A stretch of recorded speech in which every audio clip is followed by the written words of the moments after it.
Hi, this is another edition of Squirt Dog Show, starring myself, Squirt Dog.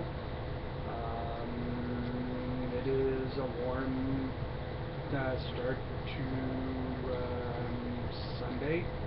The current temperature in Winnipeg right now is about 24 degrees, and it feels like 32 with the humidex, but it's going to get hotter as the day goes on with an expected daytime high of 32 degrees, but with the humidex it's going to feel hotter than it seems.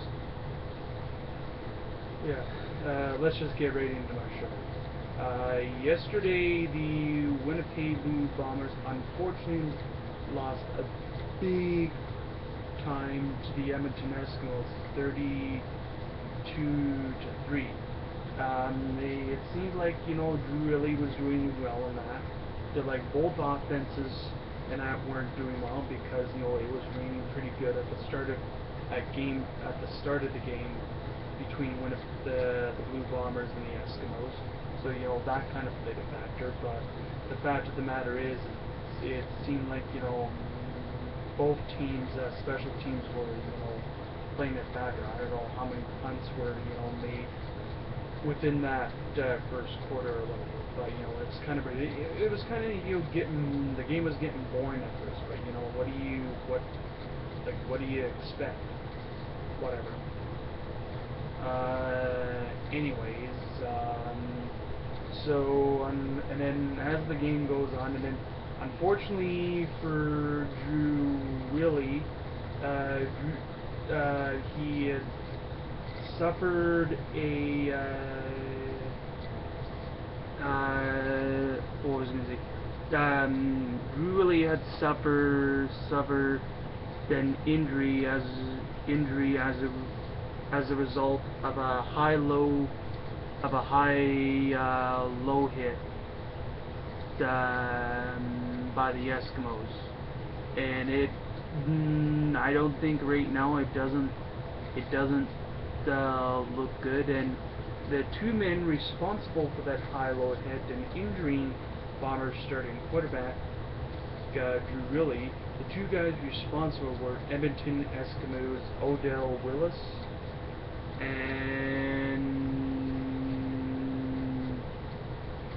Willis and Eddie Steele were the two guys responsible, because one guy, I don't know who was, I think Odell Willis came in high, and then all of a sudden Eddie Steele just came in low, and unfortunately Drew Willie's knee, a knee is not supposed to bend a certain way, and unfortunately for Drew Willie, he was out of the game, so they had to bring in his backup, Brian Braun. And unfortunately, Brian Braun didn't fare any better than that. Like, it just like these type of injuries. Like, it goes to show you that football is a hard-nosed, in-your-face, physical sport, and there's certain players within the CFL that are have that attribute. They're hard-nosed, hard-hitting football players. But yeah, this just goes to show you. What else? Here's some MLB scores from yesterday. The Detroit Tigers beat the Red Sox 5-1. The San Francisco Giants beat the Oakland Athletics 2-1. The Baltimore Orioles beat the Tampa Bay Rays 5-1. The Chicago White Sox beat the Cleveland Indians 10-3. The New York Mets beat the Los Angeles Dodgers 15-2. The St. Louis Cardinals beat the Atlanta Braves 1-0. The Arizona Diamondbacks beat the Milwaukee Brewers 2-0. The Texas Rangers beat the Los Angeles Angels 7-6. The Philadelphia Phillies pounded the Chicago Cubs 5-0. The Toronto Blue Jays beat the Seattle Mariners 8-6. The Washington Nationals beat the Pittsburgh Pirates 9-3. And the Kansas City Royals beat the Houston Astros 2-1. The New York Yankees beat the Minnesota Twins 8-5. the Cincinnati Reds beat the Colorado Rockies 5-2, and to round up the scores from yesterday, the San Diego Padres beat the Miami Marlins 3-1. So those are your major league scores for today. Now let's go into another related subject. More than 1,800 troops from 18 different countries are taking part in a second week of U.S. and Ukraine-led military exercises in Ukraine. Russia has called this event a provocation. Russia has called the event a provocation. However, the American officials insist the multinational training event in Ukraine is not to respond to the conflict in eastern Ukraine.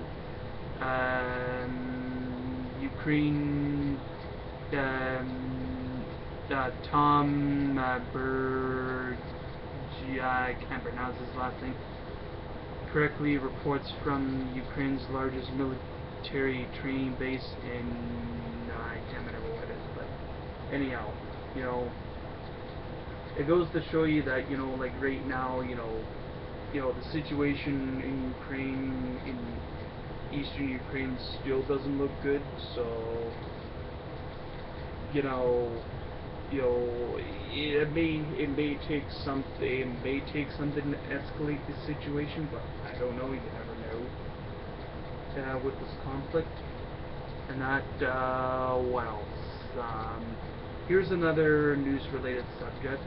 The boy band One Direction didn't play to a gleeful crowd of hormonal teenagers in Versus Group Field on Friday night.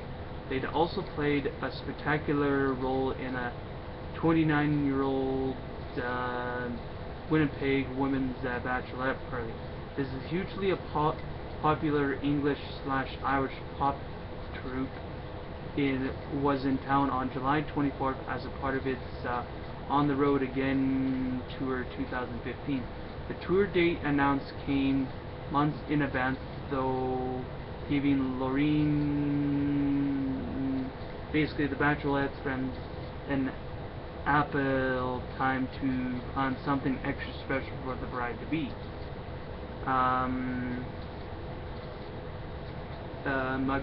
A group of adult women then burst into the concert,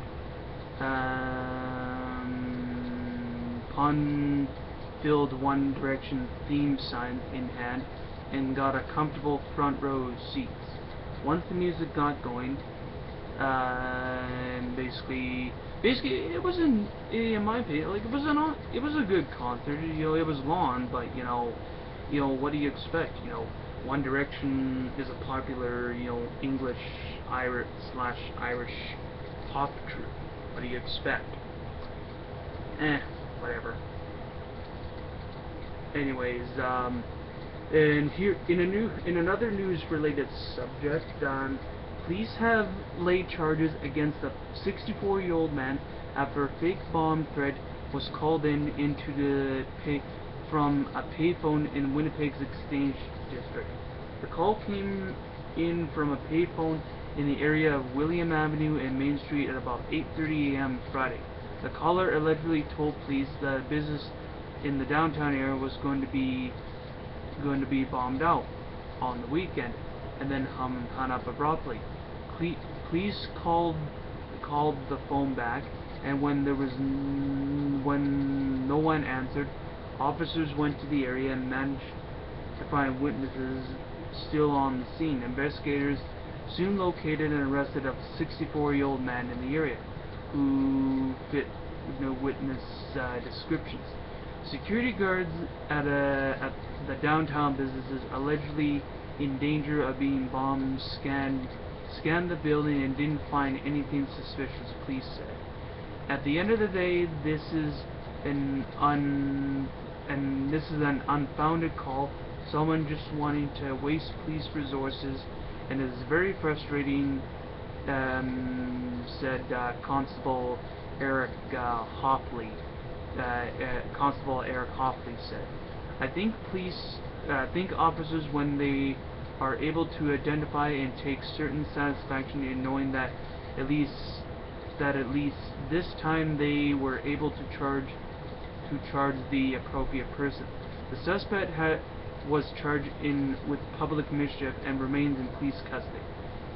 The fake threat follows recent public safety concerns after dozens of suspicious package reports and bomb scares have been called in across Winnipeg this month. "We are certainly don't need people adding to that, calling in these prank calls," said Hopley. "If we are able to identify those responsible, we are certainly going to do that and charge them with the appropriate offense." Winnipeg lawyer Maria Matusis, 38, lost her right hand and badly hurt her left while opening one of the 3 known packages containing explosives sent out earlier in July. She also suffered injuries to her face, chest, and thighs and underwent 12 hours of surgery. 49-year-old Guido Amsel has been charged with 3 counts of attempted murder, 1 charge of aggravated assault, and a number of weapons and explosives charges following his alleged role in those 3 bombings. Amsel is expected to plead not guilty to the charges against him. And if you guys want my honest opinion, I think, that Guido Amsel, I think, if he's convicted, he should, get as much time in prison as possible, because,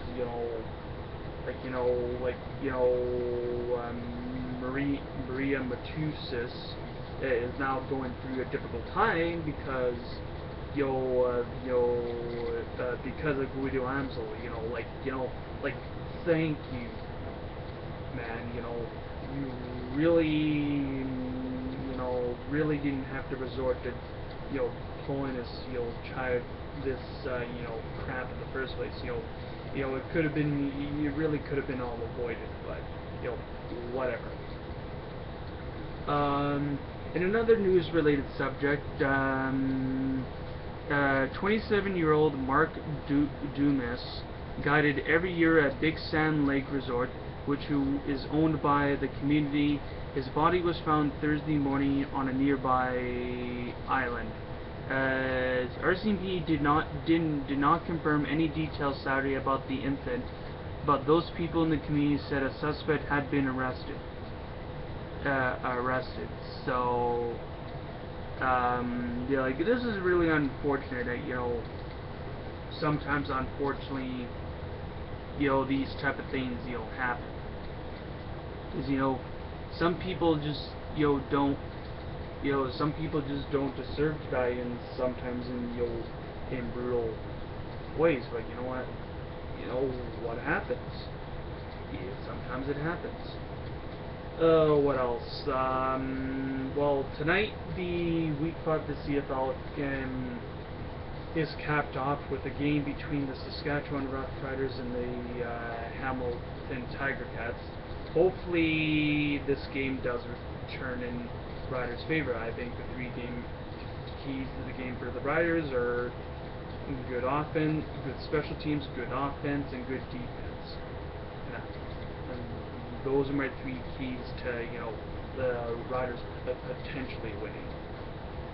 What else? This has been another edition of the Stuart Dahl Show. I'm signing off for now. I may possibly make another video probably later on today, but for now, for young people, stay in school, stay out of trouble, you'll be fine. And I'll be seeing peace, and bye-bye, and stay cool, my friends.